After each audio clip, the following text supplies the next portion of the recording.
Harkafuunee jaalatamoo daawwattoota televezyiinii Dirree Dhawaadhaa. Egaa oduu yeroo tanaaf jennee sagantaa afaan Oromoo irratti walitti qindeeffannee amma isin dhageessifna.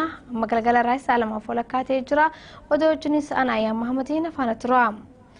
Alaabaa wareegamni qaaliin itti kafalame kabajaa isii eeguudhaan dhaloota dhufu dhaalchisuudhaaf gahee irraa eegamu hunda kan bahatan ta'uu kabaja ayyaana alaabaa marsaa 10ffaa mana marii bulchiinsaa Dirree Dhawaa qaamota garaa garaa waliin gaggeessan irratti hirmaattootni argaman dubbatan. Anwar Muhammad dabalata qaba.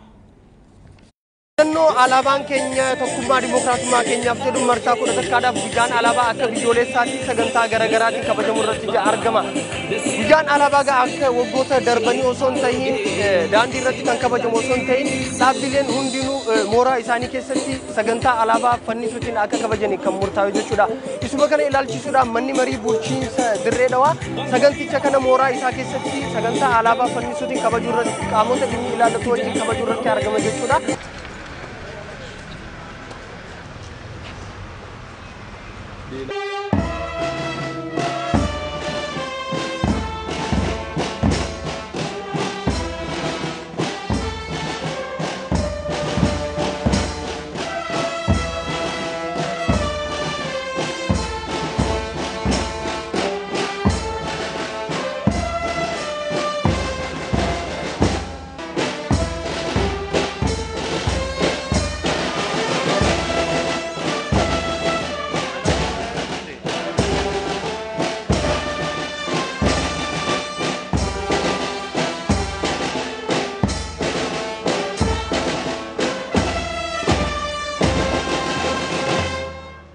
Qaamota asirratti hirmaatan yaada isaan nuuf kennan akka ta'an isiniif dhiyeessine jechuudha. Anaaf immoo akkuma sabaa fi sablammoota Itoophiyaa tokkotti mul'iftuu eenyummaa lammummaa biyya tokkooti anaaf. Hedduun alaabaa hoggaanii fi ilaalan akka salphaatti akka itti ilaaluu danda'an. Fakkeenyaaf amma alaabaan biyya takkaa jechuun sabaa sablammoota amma biyya Itoophiyaa keessa jiran fi afaanotaa fi aadaa amantii duudhaa isaanii tan addunyaa irratti ittiin uummata biraarraa adda baastee biyya biraarraa agarsiistu alaabaadha. Yoo san hin jirre maaliin mul'ata? Alaabaan yaa'u ibsituu biyya tokkooti. Alaabaan yaa'u kabajas ni qabdi. Akkanatti. Mallattoo eenyummaati. Alaabaan waan nama bakka bu'u. Alaabaa go'a agartee alaabaan tun eenyuuti hajau keessatti ibsu. Hogguu alaabaa tana agartee gaaffiin uummata kanaa alaabaa kana ni deebi'a jettee kan ibsuu dandeessu. Akka biyya teenyaatti waggoota dheeraadhaaf miira ture san keessatti alaabaa wal qabatee waggoota dheeraadhaaf deemaa jiru san keessattuu waggoota dheeraadhaaf mul'achaa ture kana wajjin wal qabatee akka biyyaatti miira jiru wajjin deebii kan itti harkate. Biyya keessatti alaabaa qabaachuun ittiin bulmaata heeraa fi seerri mootummaadha kabajamee olaantummaan seeraa eegame walqixxummaan sabaa fi sablammoota biyyattii takka alaabaa kana jalatti kabajamee akka waliin jiraatan. Alaabaan kun gahee olaanaa qaba jechuudha. Dirama xiqqoo argamaa jirtu kan ammoo gara fuulduraatti akka itti fuun yaa'u keessatti taakaalii kun hundisaa akka jabaatee hojjetu daddabarsaaf.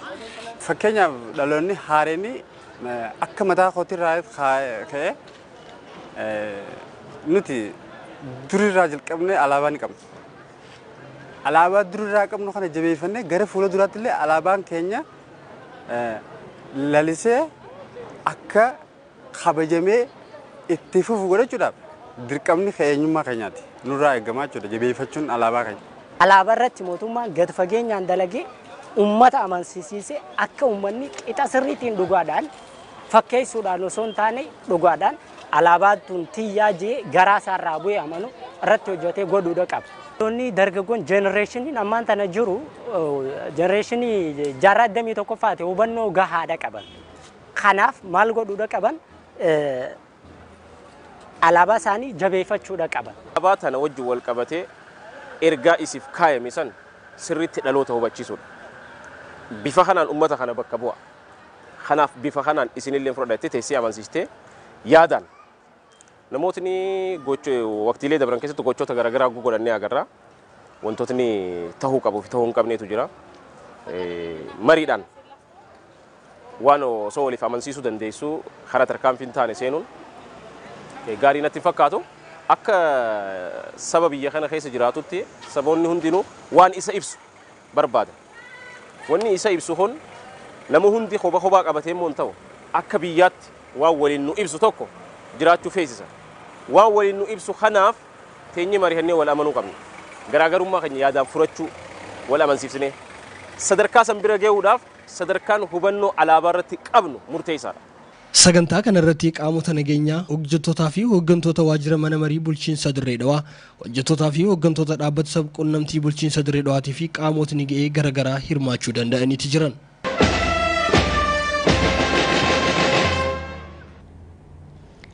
Warshaa huccuu Dirree Dhawaa sababa maqaa misoomaatiin dadhabsiisuu fi hojjettoota warshichaas hojiirraa hir'isuu dhaabbachuu akka qabu hojjettoonni warshaa huccuu Dirree Dhawaa gaafatan. Warshichi yeroo tokkotti hojjettoota 7,000 ol qacaruun hojjechiisaa turus yeroo ammaatti hojjettoota 500 qofaadha kan argaman. Alaazaar Pheexroos bal'ina qaba akka itti aansuuf dhiyaata. Warshaan huccuu Dirree Dhawaa qarshii miliyoona 160 dhaabbata Reediwaans Mootarsiin erga kan dhuunfaatiin booda maqaa misoomaatiin hojjettoonni warshichaa hirrifamne jechuudhaan komii isaan kaasan dhiyeessuun keenya ni yaadatama. Reediwaans Mootarsiin dhimmicha irratti deebii kan laatan yommuu ta'u, daayirektarri eeggataan hooggansa humna namaatii fi qabeenyaa obbo Geetuu Dinquu akka ibsanitti warshaan huccuu Dirree Dhawaa gara maqaa duraanitti deebisuudhaaf hojiileen baay'een hojjetamuu eeranii kanaanis yeroo ammaa kutaalee hojiirra hin jirre hojii cufiinsaa hojjetamuudha kan ibsan. Warshichi kana yeroo taasisutti hojjettoota hirrifamaniif karaa seerri hayyamuun faayidaa isaanii kabachiisuuf hojjetamaa jiraachuudha kan ibsan. Obbo Geetuun itti dabaluun kubbaanichi hojjettoota hojiirraa hirrifaman gabii waariinsa qabu haala itti argatan irratti bulchiinsa waliin hojjechaati jirra jedhan. ኢንዱስትሪ በጣም ዘመናዊ በሆነ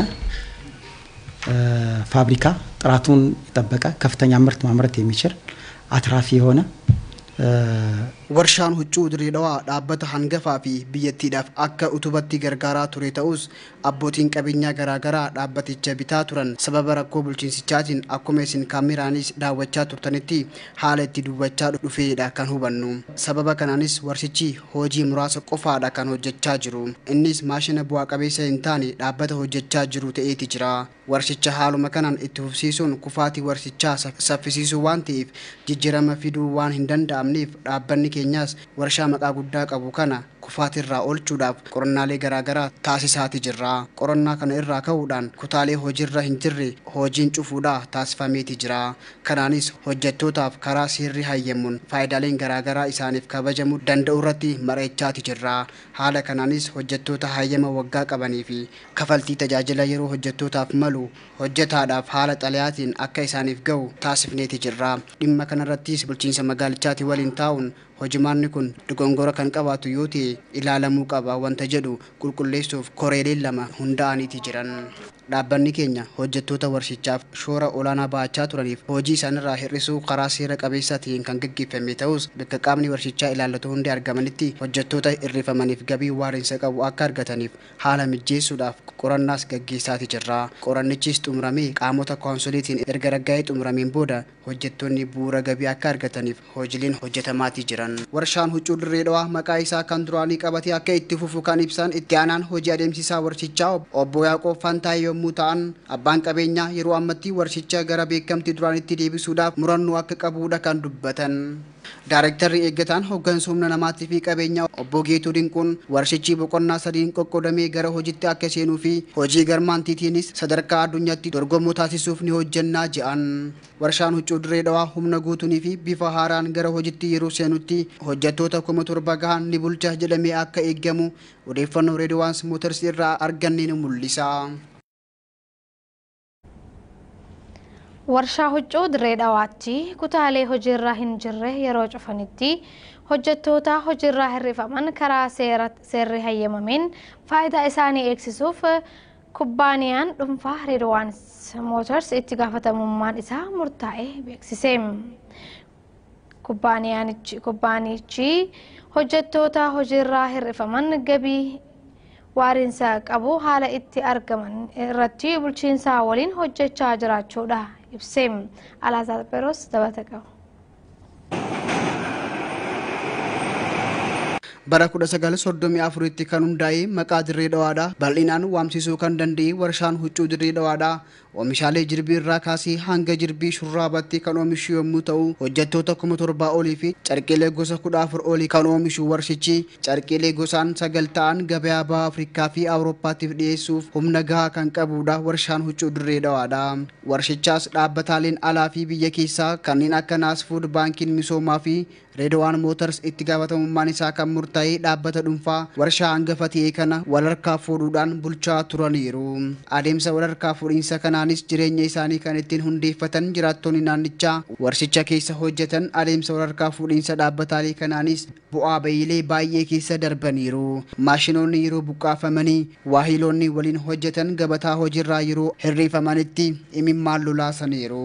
Warshichi yeroo tokkotti hojjettoota 1700 ta'an kan bulchaa ture yommuu ta'u, yeroo ammatti garuu hojjettoota 535 qofaadha kan hojiirra jiran.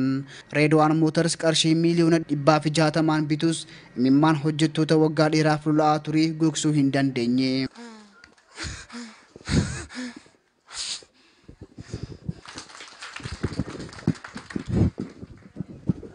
Reedwaan Motors yeroo warshicha bitutti hojjettoota walitti qabuun kan hojii itti fufuu ta'uu ibsus hojjettoota hojiirraa hir'isuun hojii sirriidhaa miti.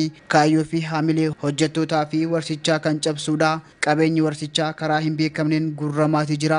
Hojjettoonnis karaa sirrii hin taaneen hirrifamaati jiru. Akkasumas yeroo hojii hojjetanitti miidhaa isaanirra gahu wabii barbaanna yaada jedhus kaasanii karaa seeraatiin hiriira nagaa bahuudhaan komiin teenya addunyaadhaaf faanuu dhagahamtuun gaafii hojjettoota warshichaati. ሶስት ባለሀብቶች የገቡ ጨርቃ ጨርቅ ሳውን ድረስ ሚስተር አቲላ በአዲስ አበባ ጠፋ። ከድራት ታሰራራን ከርማ እዛው አዲስ አበባ ቀረች። አቶ ታደሰ ደግሞ አሁን ገባ በመጥረጊያ ይጠርገን ጀመር። የኛ ዕጣ ፈንታ ምንድነው? ክልሉስ ምን እያደረገ ነው ያለው? Abbootiin qabeenyaa sadiitu seenee Mr. Akram Finfinnee galee Kadiraanis nu sodaachisaa turte achuma Finfinneetti galtee obbo Taaddasaanis amma dhufee tiiraadhaan nu xaragaa jira. Abdiin keenyaa fi qoonni keenya maali? Naannichinis maal hojjechaati jira? Har'a girmaan dhufeeti jira. Warri kaan immoo har'a eessa jiran? Kun kan taasifamaa jiru nuti furmaata akka hin argannee fi hiriirri nagaa nuuf haa hayyamamu. Komiin keenya addunyaa bira haa gahu. Qabeenyi warshichaa gurramee tokko tokkoon dhumaati jira. Qabeenyi galii warshichaatiif gurguramu haqa qabeessummaadhaan galii taasifamaati jira. Kana kan qulqulleessu hoo ni jira. Bu'aan warshichaa gurguramaa galii taasifamaa jiraachuu eenyutu adda baasaa jira? Sanbiraas darbee yeroo hojii hojjennutti balaan tasa yoo nu qunname wabii eenyutu nuuf ta'a? Reefuu akkuma ibsametti obboleettiin teenya takka miidhaan irra gahee lubbuun ishee darbeeti ka'e. Kanaafuu akka bulchiinsichatti furmaata barbaanna. Hiriirri nagaas battalumatti haa nuuf hayyamamu. Wanni nan jiru asirratti yaanni nan qabu Dirree Dhawaa Afrikaa kana kottooni kanin dalagu eegalee amata afur geetiin jira. Kifilii pilaaningiitiin dalaga. Sarratanya ውጤን ተቆጣጣሪidha. Gin Taaddasaan banan namtichi amma dhufe kun gocha badaa raawwatee jira. Wanni inni raawwates osoo sarratanyaa qabeetiin deemaa jechaa ture malee sarratanyaan hin battana jechuudhaan hin dhufne. Yeroon inni dhufus sarratanyaa qabeenya as keessa jiru kakottooniidhaa baasee hin deemu. Qabeenya ittiin idaa malee keessaa baasee hin deemu jechuu ture. Gin xiqqashoo booda kifilii damoos kifilii fi taayimoofis akka dalagaa dhaabdan jeenii dhaabsisee ture. Waraqaa laxxafeef. Pilaaningii immoo waan akka kalaxxafee hin jiru. Baatii hanga baatii torba mana keessan taati damooza keessan fudhattanii jee ture. Laakiin xiqqoo booda sarratanyaan cinaan takka dalagatti akka deebituu jee. Pilaaningii mattaawaqiyaa baasee gidaarra laxxafee jechuu. Maal jechuu isaati kun? Sarratanyaa addaan qoqqoodee jechuu. Kifilitti addaan qoqqoodee addaan baasuun isaa maashina guuruu dhufee malee kun wanta akka waan faafrikaa guddisuu dhufee hin jiru jechuu. Tanarrattuu an guyyaa ammas achi faafrikaa kana keessa hamilee gaariin qabaachuu ture jechuu. Guyyaa dalageetiin galgalaniin qaraa jechuu. Qaraatii qiyyaas guyyaa kaan dalagee galgala qara'uun san hamileen duraan qabaadhullee if keessa na caccabsee jira jechuu. Saniifuu hizbiin Dirree Dhawaa jechuu mangistiin Dirree Dhawaa gocha kana qaceellotti nu dhageeffattanii jechuu akka hojiirra nu oolchitaniin kabajaa fi jaalalaan sin gaafadhaa jechuu. Maal seetan duraan durseemma gaafiin teenya inni baalaaftii jettan qabatu kuni nama biyya facaasuu dhufe moo biyya ijaaruu dhufe gaafiin teenya ta duraatan. Dirree Dhawaa jarqii nama dalagu jechuun hizbii dalagaa yoo jenne fudhatamti malee hogguu kaaniin fudhatamtu. Hizbii guutuun Dirree Dhawaa dalagaa yoo jenne sirriidha. Haawwan keenya achi dalaganiiti nama guddisan. Tamaarii meeqaa doktora meeqaa keessaa ba'e dalagee Dirree Dhawaa qarqiitan. Inni dhufee duuba tana guddisuuf deema moo diiguuf deemaa gaafiin teenya takka tana. Lammaffaadha as garagalee yoo seeraan nageesse wanni akkanaatu maaltu fidee hizbii baxaabbatu tana maaltu fidee gaafiin jettu tana.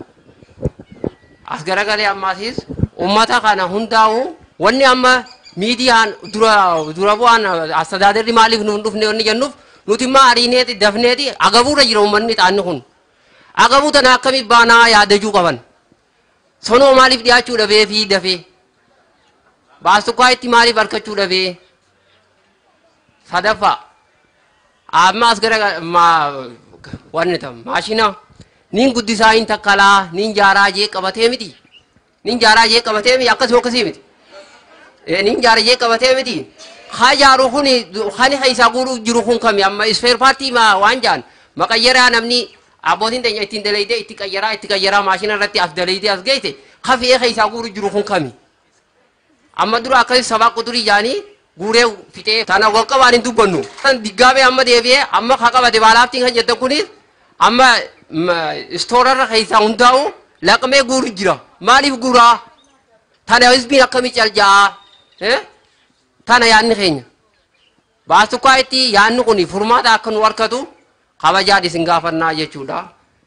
Bittaa waliigaltee warshichaa fi dhimma komii hojjettootaa ilaalchisee hojiilee qulqulleessuudhaaf hojjetamuudhaaf koreeleen lama kan qophaa'an ta'uu kan ibsan gargaaraan gorsaa kantiibaa gurmaa'ina hawaasaa obbo Girmaa Akaaluu gaafilee fi komiilee ka'aniif deebiin hamma laatamutti hojjettoonni obsaan akka eeggatanidha kan dubbatan. ከነሱ ጋር የተለያዩ ቢሮዎችም ገብተን ነገሮችን ለማጣራት ሞክረናል። እየተሰሩ ያሉ ስራዎች አሉ።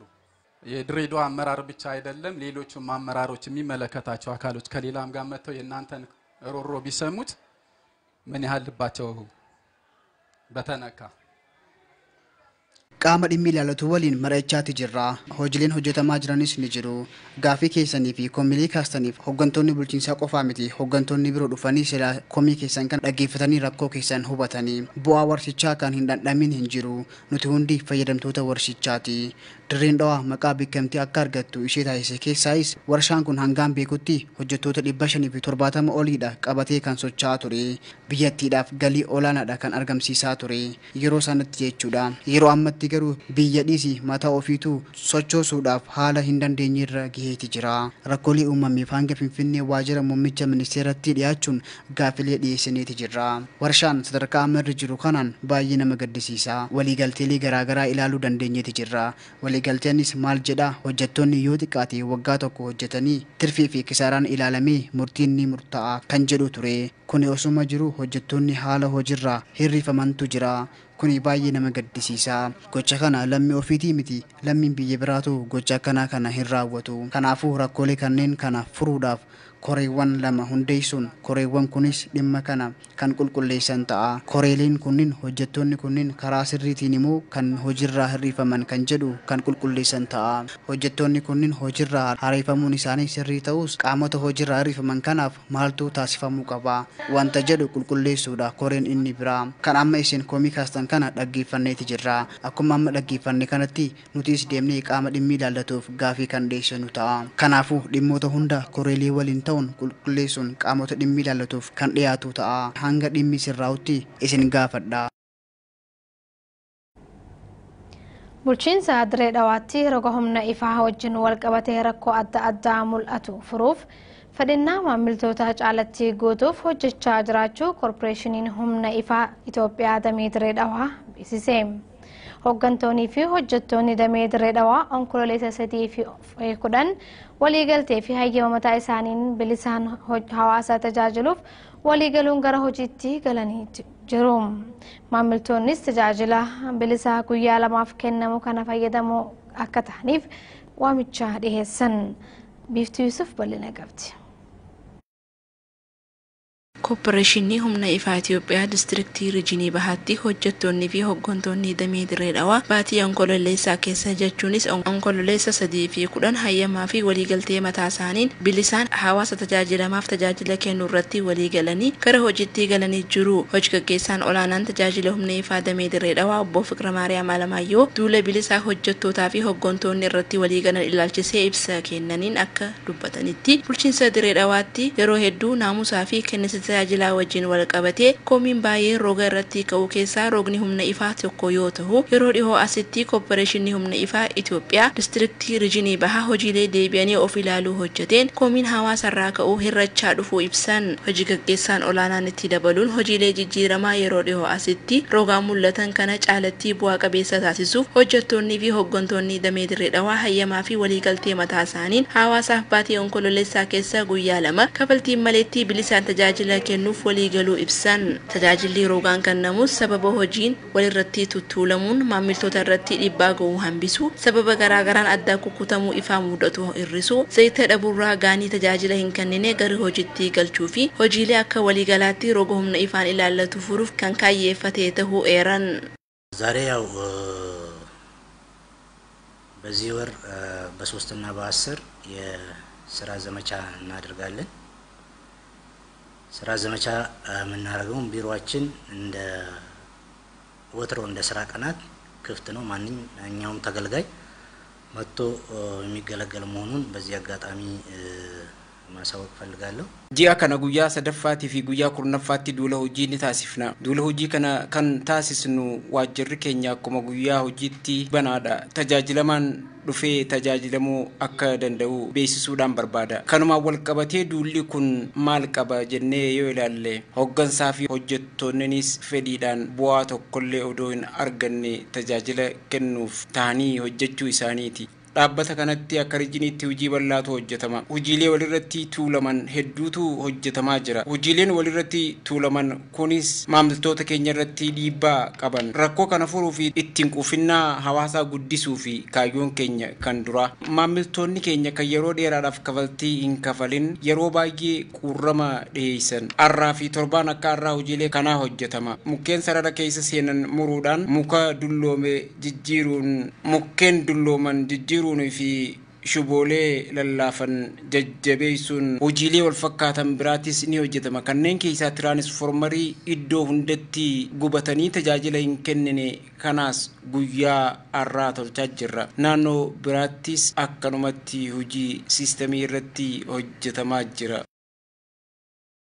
Hojjettoonni fi hooggantoonni hojiin yeroo ammaa irratti waliigalan fuulduraafis cimee itti fufaa kan jedhan obbo Fiqira Maariyaam hojjettoonni humna ifaa marti roga bobbahaniin hojiilee garaagaraa hojjechuun fedhinnaa maamiltootaa guutuuf akka hojjetanii fi gama humna ifaan rakkoon gahuu akka hir'atu abdii qabna jedhan. Duula hojii hayyamaa fi waliigaltee hojjettootaa fi hooggantootaatiin maamiltootaaf tajaajila kennamuu keessatti maamiltoonni gama isaaniitiin waan isaan irraa barbaachisu gochuun hojjettoota cinaa dhaabbachuu akka qaban obbo Fiqira Maariyaam dhaaman.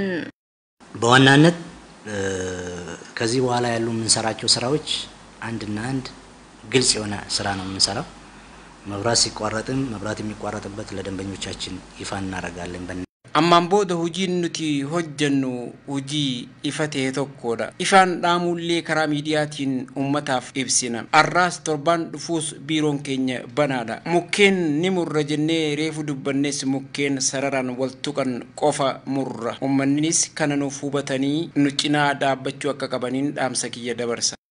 Hojjettoonni duula bilisaa adeemsisaa jiran keessaa tokkoon isaanii yaadanuuf kennaniin hayyama mataa isaaniin hawaasaaf bilisaan tajaajila kennuun isaanii akka isaan gammachiisuu fi hojiileen fakkaataan akkanaa duulaan adeemsifamuun roga damee ifaan rakkoo mul'atu ni hir'isa jedhan. Waan itti dhagahamu baay'een gammadeetiin dalagu jira. Amma durallee ni dalagna amatatti. Har'allee itti gammannee dalagu jira. Dura itti kafalamee yookaanis hojjettootaaf kafalamee dalagamu ture. Amma gin kafaltiin jiru ግን ገመኔ ደለጉ ጀና